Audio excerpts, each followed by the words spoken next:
It was late, maybe even midnight. I'm not sure exactly what time it was. But what I do know is that this was a night like any other for Brandon Lawson. Earlier that evening, he had a bit of an argument with his girlfriend. Nothing big, nothing new. So he decided to go see his dad. His dad lived just down the road. It was only about a 20 or so minute drive. But on this night, fate had something else in store for Brandon. About 12:30 a.m. out of gas. And though he was relatively close to his destination, he wasn't close enough. So he called 911. It was around 12:50 when the call came in. The operator on the other end of the line could hear Brandon freaking out in the background. He was clearly agitated, confused, and scared. "I need the cops. I'm in the middle of a field. Some guys are chasing me. They just pulled over. I don't know who they are. I didn't do anything to them. I'm going toward Abilene on both sides." The operator could hear commotion in the background. People yelling, tires screeching. Was he being followed? Was he in danger? Why were people chasing him? The operator tried to ask these questions. She needed to know where Brandon was, what had happened. But Brandon's responses were fragmented. The line was too staticky. And before the operator could respond, the call disconnected. She tried back, but the call went straight to voicemail. Within minutes, Brandon's brother arrived at the scene and managed to get a hold of Brandon on his cell phone. He could hear the panic in his brother's voice. Brandon told him that he had been cut off by another vehicle and that he was bleeding, but he didn't say where he was or what had happened.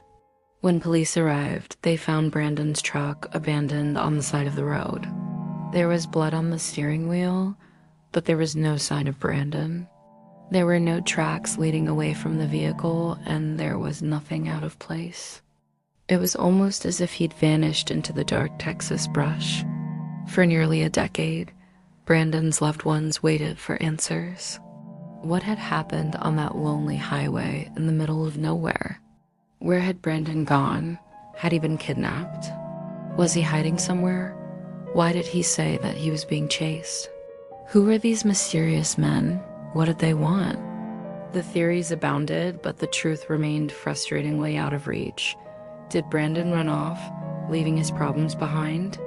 Was he involved in some kind of trouble? Was this some kind of bizarre hallucination brought on by some unknown substance?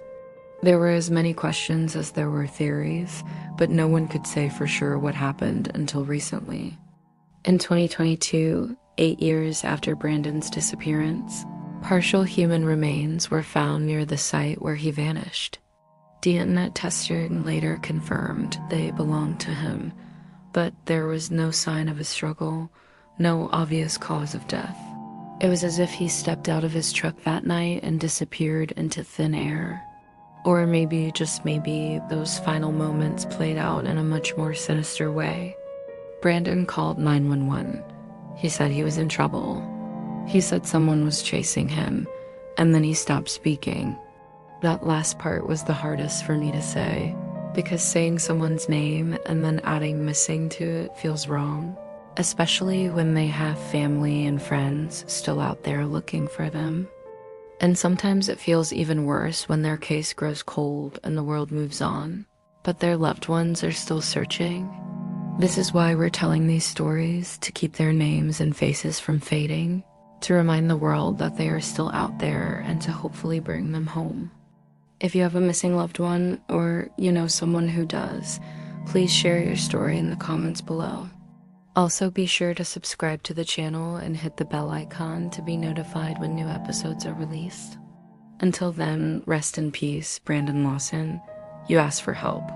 You said someone was chasing you and then you disappeared. Thank you for watching Last Words Lounge. If you enjoyed this episode, please hit the like button and share it with a friend.